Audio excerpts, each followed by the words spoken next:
Alright, I know I've got some explaining to do with this video, so I'm just gonna wing it. The furry fandom is kinda toxic. Now let me clarify, when I say that the fandom is toxic, I don't mean all of it. There are some very good and very positive aspects of the furry fandom, like being able to make friends, feeling accepted, being able to be who you are, being able to find yourself, the cute fursuits, the cute art, and arguably, questionably, good community. I'm not mentioning everything, but there are several different things that you can go through and find that are really good with regards to what the fandom can bring. However, this video is in the case of, the furry fandom isn't perfect. The furry fandom in other communities will always have issues. I'm gonna be honest, there are some very, very glaring issues in the furry fandom that people just chalk it up to like, this community isn't gonna be perfect, just let it slide.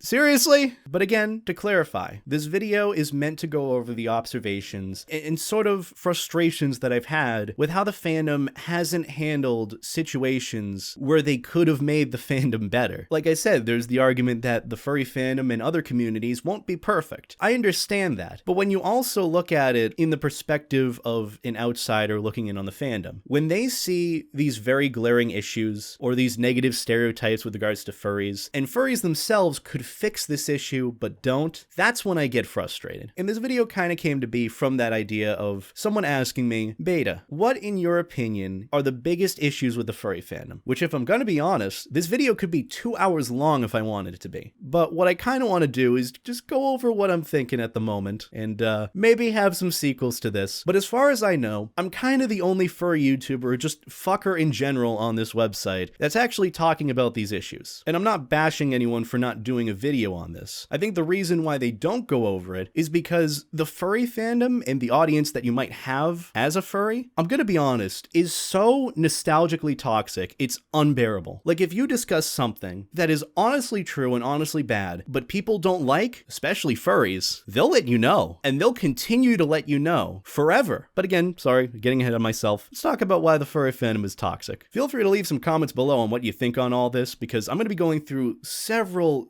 ideas and topics and why furries believe what they do. And again, this video isn't going to be the only one I do. The reason why I'm doing this in this format is because there's too much to talk about, if I'm being honest, as sad as it sounds. And there are other people that I want to talk about with regards to this, so consider this an impromptu series on my channel. And if you don't like hearing about negativity in the furry fandom, I get it. But for the sake of your well-being and for the sake of the future of the fandom, if you care about it in that sense, I highly recommend you watch this. Or even just listen to it. I'm just talking, to be honest. Nothing's going to be displayed on screen besides this.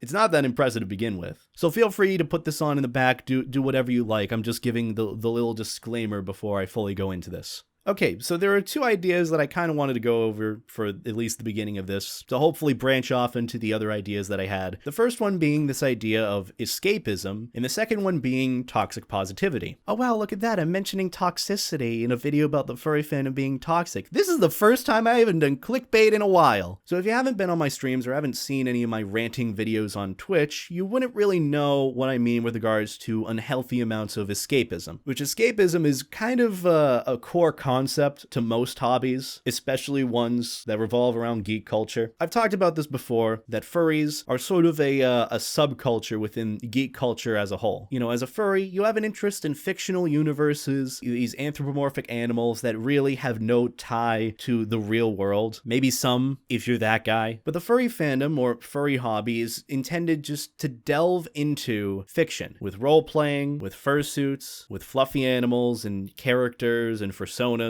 whatever you may have it. When you first join the furry fandom, you kinda have that realization that this is all just supposed to be some sort of fantasy brought into reality. Like, are there genuinely fluffy anthropomorphic animals walking around? Like, no. And that goes hand in hand with the point of a hobby. A hobby, which is the furry fandom in the sense, is supposed to be something where you do for fun. You do it separate from your normal everyday life, whether it's a job or work or school. You want that 15 minutes, at the very least, to unwind unwind from whatever shit you see in the real world, to be able to focus on whatever sub-hobby you have in the furry fandom, whether it's art, dancing, streaming on Twitch, YouTube, fursuit making, whatever. The point of the furry fandom, like I've said before with my other video, the fandom itself is a hobby that has a very tightly knit and very caring, very empathetic community, which, let me just say, there's nothing wrong with that in healthy amounts. The one issue with escapism that I kind of see a lot of, at least nowadays, is that with regards to the fandom being this fictional sort of hobby that people invest in, and this especially goes for people that see it for the first time, where there's this wow factor of just, you first see the fandom and it's like, this is what I've wanted for my whole life, and it's just this amazing, perfect thing that I've always wanted to find, that I've wanted to be a part of, and now it's here, and now I can be a part of it. You see that, and then you gain this idea that the furry fandom is this sort of perfect world, that this community, because it's what you wanted for this longest time, is perfect. There can't be anything wrong with it. It's sort of fantasy-like. In this sense, it's an extreme amount of escapism. It's not unhealthy to have that initial reaction, but if you try to fight for that, it can turn into an unhealthy amount of escapism. And what do I mean by this? Well, when there are very glaring issues in the furry fandom, such as zoophilia, pedophilia, racism, issues with people just being so fucking awful, an unhealthy amount of escapism would entail that you look at that and ignore it and let it be, don't get involved in it, for the sake of maintaining this fantasy-like view that you have of the furry fandom. Which I'm not saying everyone has to,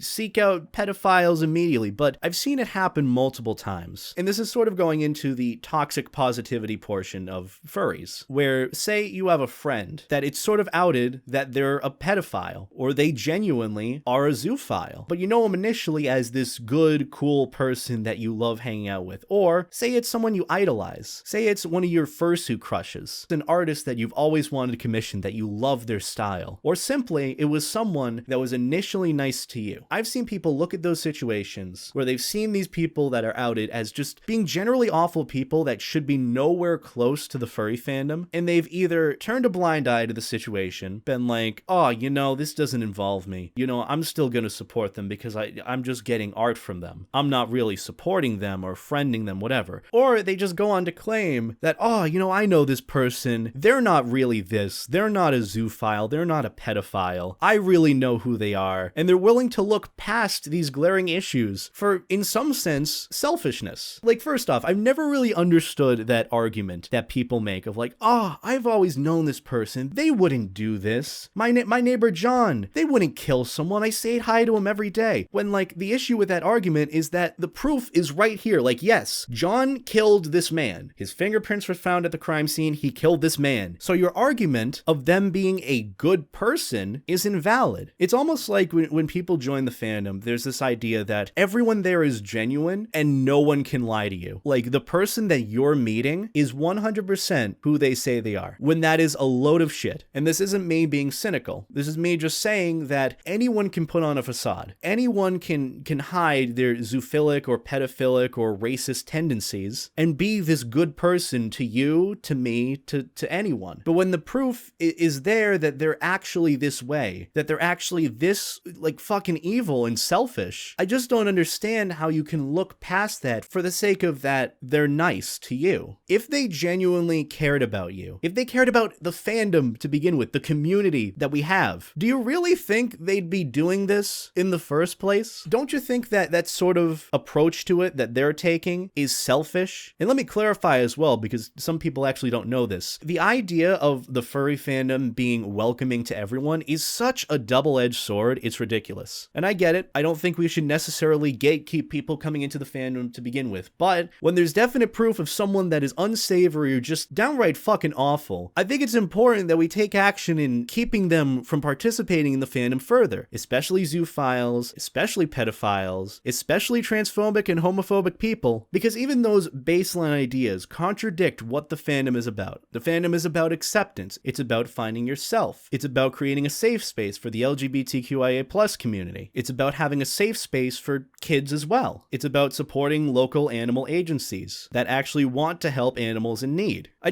don't know how people can look at it and be like, oh yeah, these people, Yeah, they should be allowed to roam our conventions. They should be allowed to participate in the community. The more I think about it and the more I look at this, just, I get so frustrated because it happens every time. Like, I joke about this stuff all the time on stream, and what fucking sucks about it is that, like, 2 days later, this exact thing will happen. Someone will say something racist, or they'll be outed as a racist for, like, the past 5 years, and then the suitor will say something, like, not even, like, apologize or not even want to change, and they'll just, like, post fursuit pictures, and then the followers will be like, oh, woo, you know, you've got a cute fursuit, fuck those haters, fuck cancel culture. And it's just, like, I genuinely, I wish I was kidding. I wish these jokes really weren't, like, this real, okay? I get what you're feeling with not wanting to deal with these issues. I don't want to have to go over this negative shit. I don't want to do these videos talking about why the furry fandom is toxic. I don't want to see friends or people that I knew being outed as just genuinely awful people. I wish that just none of it would happen. I wish genuinely that people were as genuine as they say they were. But I look at this shit happening in the furry fandom, and I just really can't turn a blind eye to it, especially knowing that I want the furry fandom to be better. But maintaining that idea of escapism, maintaining this sort of fantasy of the furry fandom all the time when these issues are happening right there in front of you, I don't see how you can be okay and maintain this fantasy while also having these there. That's why sometimes with the furry fandom, it can feel like a fantasy. It can feel like dreamlike, you know, like putting all your worries to the side and escaping and all that. But like, sometimes I look at shit like this and I feel like I'm part of like a community that should be put in a mental asylum. It's genuinely frustrating because I'm gonna be honest, I think the furry fandom can be so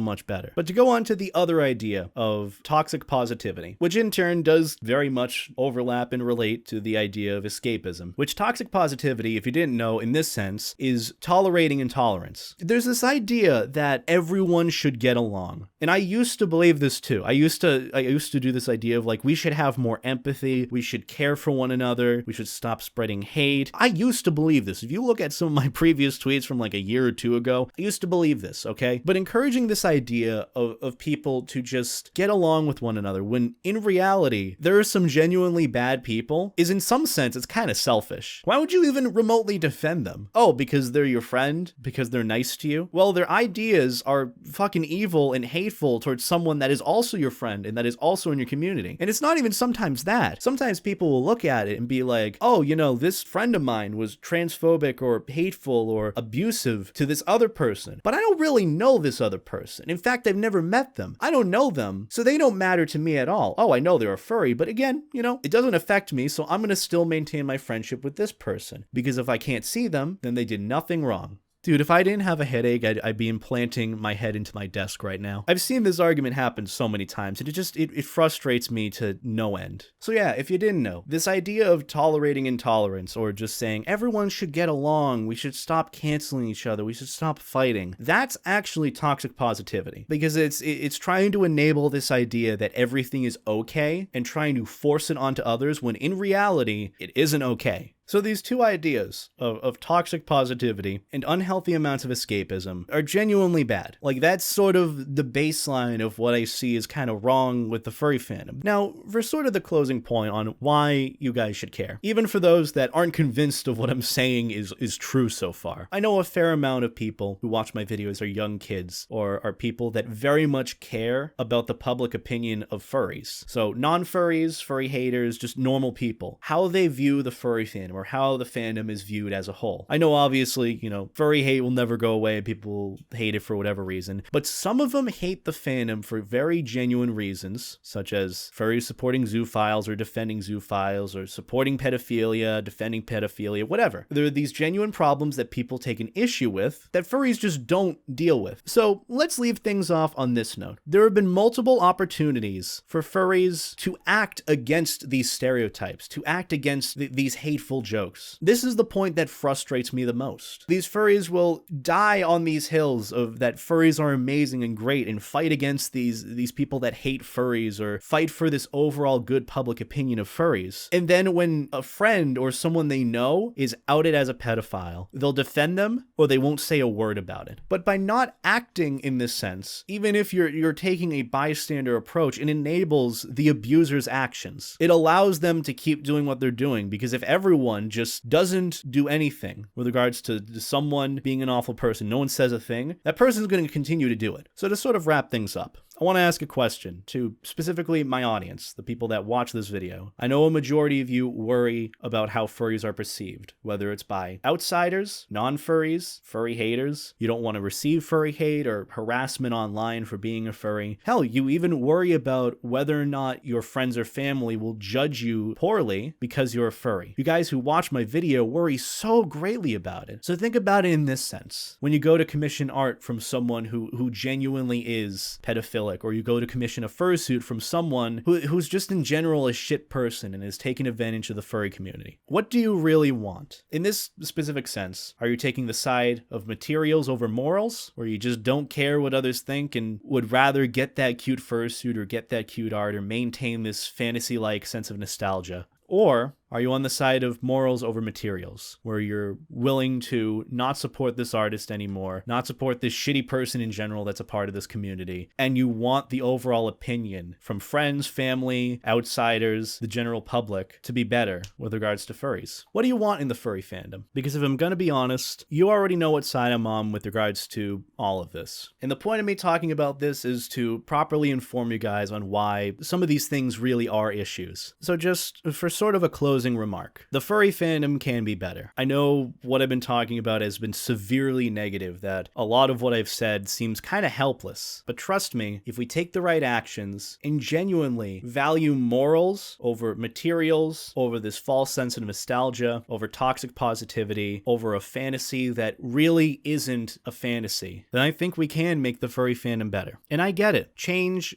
sucks. Okay? No one wants to sort of step outside their bubble. They already did it by joining the furry fandom and by going through all these things to find a community that they can call home. That's why, in some sense, people try to maintain this false sense of nostalgia, because they don't want it to change. But just know, by doing that, it comes with certain consequences. And pretty soon, if you don't take action against these, the furry fandom could be turning up to be a lot worse than it is now. Not just with the overall opinion of the furry fandom. It won't just get to that. You might not even have a furry fandom anymore. That's why I think, at the very least, if you're part of this community, it's important that you take some stance, that you do some part with it. The furry fandom gives so much to people, and I just don't see how those people that were given everything to can't give back to the furry fandom in return, for at least the better of it. The moral of this is, please try to be selfless. Try to think of others before thinking of yourself. I know that can very much contradict what I just said, but I think you understand the context of why I say that. Try to do what's better for others. If you can't listen to what I say and don't really care, I don't really know what else to say. Regardless, I hope the words that I said today helped you in some sense see the fandom for what it is. But also, I hope that it showed what the fandom can be. The only thing that I want you guys to take from it is a lesson. When you see something come up from what we've talked about, think about what I said and apply it to that situation. Because genuinely, the more people that can do it, the better the fandom can be. Thank you for listening this far. Let me know what you thought in the comments below. If you have anything you specifically want me to talk about with regards to the furry fandom, similar to a style of video like this or a topic similar to this, because again, we've talked about the sort of the bare essentials of joining the furry fandom and what you need to know. Now we're talking about the stuff that's like, oh, people don't talk about, and this is genuinely an issue. So feel free to let me know in the comments. It really does mean a lot if you're able to give some feedback on it. So on that note, thank you all for watching. Best of luck in the future for anything furry related and non-furry related. Oh, and also the most important thing, stay life jacket. Take care, guys.